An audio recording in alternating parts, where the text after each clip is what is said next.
جس ڈھیلے کو اٹھا رہے ہیں وہ ڈھیلا سونا بن جا رہا ہے. پریشان ہو گئے اور منگایا ڈھیلا تھا جسے پکڑتا ہوں سونا ہو جا رہا. اسے ہٹایا, دوسرا پکڑا, تیسرا پکڑا, چوتھا پکڑا. جس مٹی کو وہ چھوڑتے وہ ٹیسٹ کرتے رہے وہ سونا بنتی جاتی رہی. آپ کے جو ساتھی تھے وہ بھی پریشان, وہ بھی حیران, یار یہ کیا سکھا دیا, انہیں کیا سکھا دیا. ہم نے محنتیں کی, ایک سونے کا ناریل بنا, یہ تو برابر جسے پکڑ لیتا مٹی سونا ہو جا رہی ہے. چھیڑ رہے بار بار. حضرت بابا فرید الدین گنج شکر رحمۃ اللہ علیہ کے پاس آیا, حیرانی کے عالم میں. کہا بیٹا کیا ہوا؟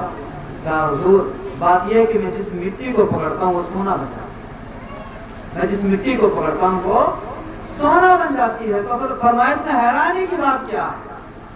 تمہارے دوست 40 دن برابر مسلسل محنت کر کے ایک ناریل بنا کے لائے ہیں, تم تو سراپا بن گئے. جس چیز کو چھولو وہ چیز سونے کی بن جائے, یہ تو خوشی کی بات ہے, یہ تو خوشی کی بات ہے. آپ پریشان کیوں نظر آتے ہیں؟ آپ نے فرمایا یہ میرے پاس رہنے کا صلہ ہے, یہ اللہ تبارک و تعالیٰ کی عبادت کا صلہ ہے. اور آپ نے یہ بات فرمائی, آپ نے ایک بات فرمائی کہ بیٹا, آپ نے فرمایا بیٹا جس سونے سے استنجا تک جائز نہیں ہے, کیا تمہارے لیے یہ بات جائز ہے کہ تم استنجا جس سے جائز نہیں ہے سونے کے لیے تم اپنی دنیا اور آخرت کو خراب کر لو؟ کیا فرمایا؟ جس سے استنجا نہیں ہو سکتا ہے تو کیا اس سے تمہاری زندگی سنور سکتی ہے؟ بڑی گہری بات ہے, غور کریں. آج ہم دنیا کے اندر لگے ہوئے ہیں, دنیا کی آشائشوں کے اندر لگے ہوئے ہیں کہ کسی نہ کسی طریقے سے ہم کامیاب ہو جائیں, اگرچہ وہ حرام کے ذریعے سے. اور جبکہ اللہ تبارک و تعالیٰ کا فرمان ہے, حضور علیہ السلام ارشاد فرماتے ہیں کہ بنی آدم کے پیٹ کو کوئی چیز نہیں بھر سکتی ہے, اور بنی آدم کو سونے کی 2 وادیاں مل جائیں پھر بھی اس کی تمنا یہ رہے گی کہ ایک اور مل جائے. یہ آدمی کی فطرت ہے, آدمی کی فطرت ہے. مال چاہ رہا ہے, دولت چاہ رہا ہے, لیکن اللہ تبارک و تعالیٰ کی بات نہیں چاہ رہا. جبکہ اللہ نے ہمیں پیدا کیوں کیا؟ عبادت کے لیے پیدا کیا ہے نا. اللہ نے ہمیں کیوں پیدا کیا؟ عبادت کے لیے پیدا کیا ہے. اور ہمارا عبادت ہی نہ کریں تو بتاؤ اللہ تبارک و تعالیٰ کی بارگاہ میں مقبول ہوں گے یا نہ مقبول ہوں گے؟ اپنے مالک کی بارگاہ میں ہمیں قبول کیا جائے گا یا نہیں کیا جائے گا؟ گناہوں پہ گناہ. غوث اعظم رضی اللہ تعالیٰ عنہ کی محفل منعقد کی, غوث اعظم کی ہم نے محفل منعقد کی. غوث اعظم رضی اللہ تعالیٰ عنہ برابر مسلسل اللہ تبارک و تعالیٰ کی عبادت کرنے والے. آپ کے اندر اللہ تبارک و تعالیٰ کا خوف تھا. غالباً 40 سال تک آپ 15-40 سال تک آپ غالباً جنگلوں میں گھومے, اللہ تبارک و تعالیٰ کی عبادت کرتے رہے. اور اس انداز میں کرتے تھے کہ لوگ آپ کو پاگل کہنا شروع کر دیں. آپ کتنا عبادت کیا کرتے تھے. اور آج ہم اور آپ دیکھ لیجیے کہ آج ہم اور آپ کو بس اللہ کی عبادت نہ کرنا پڑے, آج ہمیں مسجدوں کے قریب نہ جانا پڑے, اور اللہ تبارک و تعالیٰ ہماری ساری پریشانی کو دور کر دے.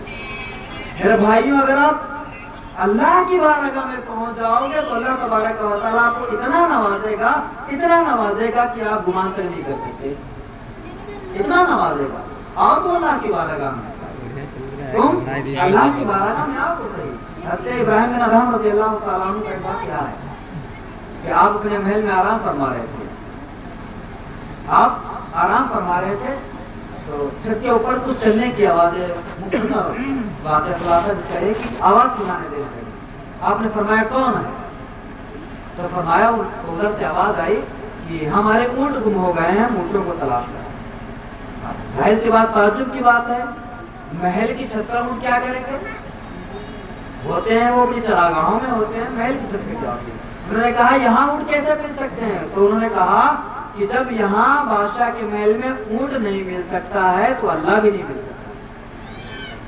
تخت پر بیٹھ کر کے اللہ بھی نہیں مل سکتا. اگر آپ چاہیں دنیا بھی مل جائے اور اللہ بھی مل جائے تو نہیں مل سکتا.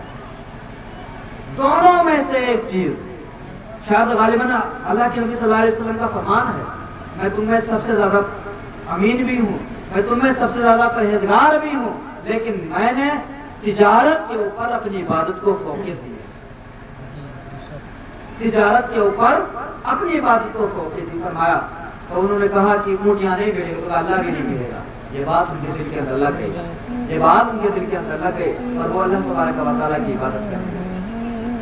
کچھ سالوں کے بعد, 10-15 سالوں کے بعد جب وہ واپس وہاں سے روانہ ہوئے تو آپ پھٹے پرانے کپڑے تھے آپ کے پاس, پھٹے پرانے کپڑے میں آپ اپنی گدڑی سل رہے تھے, آپ اپنا لباس سل رہے تھے.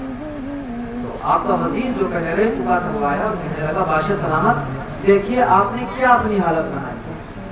کہاں آپ بادشاہی کر رہے تھے, کہاں آپ کے ماتحتی میں سارے لوگ تھے, آج تمہاری یہ حالت بن گئی ہے کہ تمہیں ایک کپڑا تک نصیب نہیں ہے, تمہیں ایک کپڑا تک میسر نہیں ہے. انہوں نے فرمایا کہ تم دیکھنا چاہتے ہو میری حکومت کیا ہے, تم دیکھنا چاہتے ہو میری حکومت کیا ہے, دکھاؤ. آپ جس سل رہے تھے آپ نے اس سوئی کو سمندر میں پھینک دیا, دریا میں ڈال دیا. آپ نے اس سوئی کو دریا میں ڈال دیا اور آپ نے فرمایا ہے مچھلیوں میری سوئی